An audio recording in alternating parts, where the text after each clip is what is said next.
Ready to move in premium triplex villas at Kollur APR projects. వంట gas ప్రతి కుటుంబానికి అవసరం. ఇది లేకుంటే మనం వంట చేసుకోలేం. సాధారణంగా ప్రతి నెల 1వ తేదీ 15వ తేదీ ఆయిల్ కంపెనీలు గ్యాస్ సిలిండర్ ధరల్ని సవరిస్తుంటాయి. పెంచడం లేదా తగ్గించడం లేదా స్థిరంగా ఉంచడం చేస్తుంటాయి. ఇప్పుడు 1వ తేదీన శుభవార్త వచ్చింది. గ్యాస్ సిలిండర్ ధరలు దిగొచ్చాయి. అయితే ఇంట్లో వినియోగించే వంట గ్యాస్ సిలిండర్ ధరలు స్థిరంగా ఉండగా కమర్షియల్ సిలిండర్ ధరల్ని తగ్గిస్తున్నట్లు ప్రకటన వచ్చింది.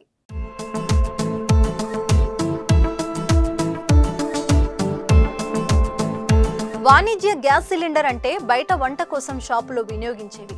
దీంతో బయట ఆహార పదార్థాల ధరలు స్వల్పంగా తగ్గే అవకాశం ఉంటుంది. ఇక గృహ వినియోగ సిలిండర్ ధరలో మార్పు లేదు. తగ్గిన ధరలతో పోలిస్తే 19 కేజీల వాణిజ్య సిలిండర్ ధర ప్రస్తుతం దేశ రాజధాని ఢిల్లీలో 1745.50కి చేరింది. అంతకు ముందు ఇది 1795గా ఉండేది. అంటే ఒక్కో సిలిండర్ పై ₹30.50 తగ్గిందన్నమాట. ఇక ఈ కమర్షియల్ గ్యాస్ ధరలు కోల్కతాలో 1879, ముంబైలో ₹1717.50, చెన్నైలో 1930కి చేరాయి. హైదరాబాద్ లో కూడా ఈ ధర తగ్గినట్లు తెలుస్తుంది. అంతకు ముందు నెలలో 25 పెరిగి 2027కు చేరగా ఇప్పుడు ₹30.50 తగ్గింది. కొంతకాలంగా కమర్షియల్ గ్యాస్ రేట్లు పెరుగుతూనే ఉన్నాయి. డొమెస్టిక్ సిలిండర్ ధరల్ని తగ్గిస్తున్న వాణిజ్య సిలిండర్ రేట్లను మరోవైపు పెంచుకుంటూ పోయింది కేంద్రం.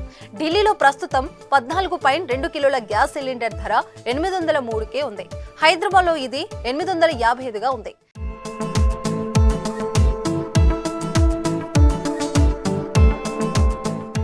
ఇక ఉజ్వల యోజన లబ్ధిదారులకు ₹300 సబ్సిడీ ఉండగా వారికి వరుసగా ₹503 నుంచి ₹555కి గ్యాస్ సిలిండర్ అందుబాటులో ఉండటం విశేషం.